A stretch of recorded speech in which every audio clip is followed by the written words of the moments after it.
Welcome to the program.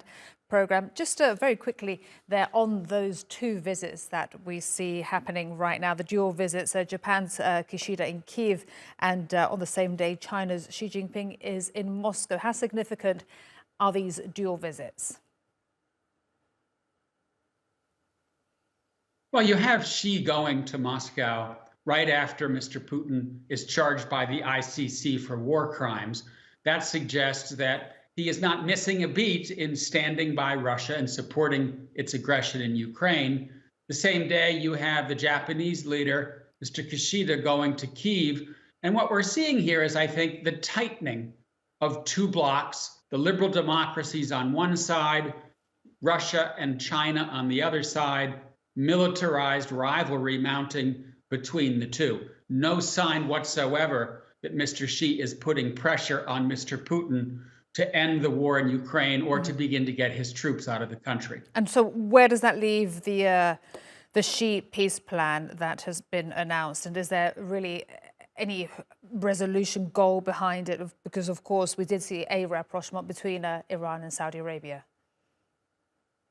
Well, I think it's important to mention the rapprochement between Iran and Saudi Arabia because it suggests to me that Xi is attempting to wage a charm offensive and to portray China as a peacemaker, a country that is globally engaged not only commercially but also diplomatically. And I think that's part of the reason that he is in Moscow and made this state visit to the country, despite the fact that Russia is quite isolated on the global stage.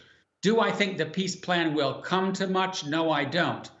The first point of the peace plan is to honor and restore sovereignty, but there's no sign that Russia is going to accede to Ukrainian sovereignty or that China is going to put pressure on Russia to begin to pull out of Ukrainian territory.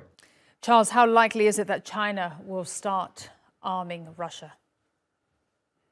I think at this stage it's unlikely because the Chinese know that they would then get hit with significant sanctions. They're watching Russia get unplugged from the global economy. And I think they're saying to themselves, we don't want to go down that road.